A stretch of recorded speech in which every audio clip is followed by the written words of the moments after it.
29. august je vždy príležitosťou pre dávku retardovaných debat o Slovenskom národnom povstaní. Joj, však na čo nám to bolo, však čo sme tým dosiahli, však aj tak bolo porazené, však chleba lacnejší nebude. A potom, ono to malo význam, keďže sme sa zaradili Slovenským národným povstaním na stranu víťazných mocností druhej svetovej vojny. V podstate dva retardované názory, keďže hovorte tisícom zavraždených ľudí, spáleným dedinám a znásilneným ženám, že zaradili sme sa na stranu víťazných mocností. Hlavne je to koncept, ktorý sme si vytvorili dlhé roky potom, než samotné povstanie nastalo. Na druhej strane, však aký to malo zmysel, však čo je kapitulantský mindset, ktorý v skutočnosti nechcú mať ani tí ľudia, ktorí ho majú, ale tak veľmi odmietajú získať kontrolu nad svojim životom a svetom okolo seba, že rozprávajú podobné hlúposti. Povstanie nastalo preto, lebo kritická časť slovenskej spoločnosti si uvedomila, že už nechce ďalej žiť v štáte a spoločnosti, ktorým bola Slovenská republika vtedajšia, alebo slovenský štát. Táto kritická skupina ľudí odmietla tento život, nie preto, že by boli až tak nadšení myšlienkou Československa, bo až tak všetci bojovali za demokraciu, za komunistov, za neviem čo. Toto bola tá angažovaná menšina, no väčšina ľudí vedela, že sa blíži porážka. Každý triezvy človek už v 44. vedel, že Nemci to nemôžu vyhrať. A nepáčil sa jej režim Slovenskej republiky. Bol to falošný fašizmus, už samotný fašizmus je zlá, toto bol ešte aj falošný fašizmus, kde sa zopár pseudokonzervatívcov tvárilo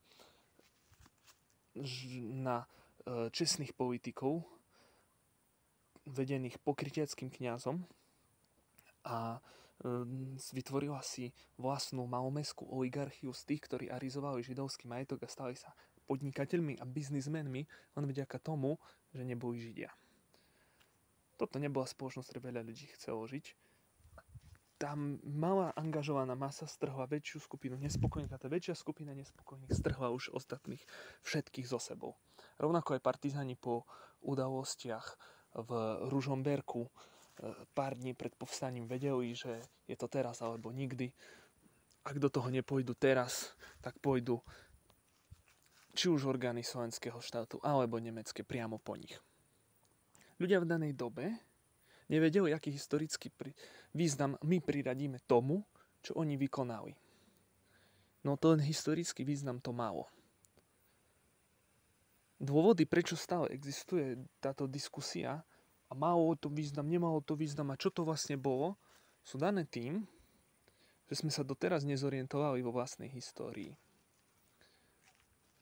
Konflikt je dôležitým faktorom pri formovaní národného povedomia. Sovietské národné povedomie sformoval konflikt s nacistickým Nemeckom. Ukrajinské národné povedomie sformoval konflikt s Ruskom. Slovenské národné povedomie podobným spôsobom nedokázalo sformovať slovenské národné povstanie, najmä preto, že takmer i hneď po jeho konci existovalo viacero interpretácií. Bolo to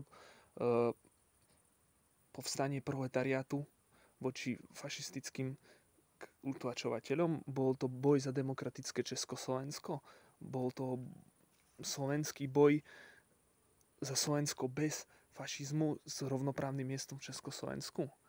Nikto doteraz nevie, ako to vlastne máme interpretovať.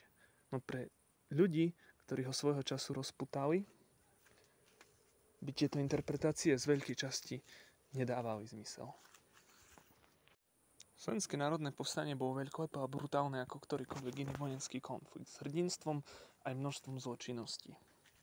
Malá skupina ľudí do ňoho išla s presným cieľom, čo má nastať.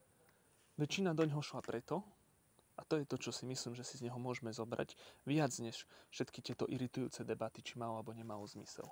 Väčšina ľudí do ňoho išla preto, lebo bolo pre nich schodnejšie podstúpiť celé riziko vojnového konfliktu, než naďalej žiť pasívne v spoločnosti, štáte a svete, ktorý nebol tým, čím oni chceli. ktorý nebol štátom, spoločnosťou a svetom, v ktorom oni chceli žiť.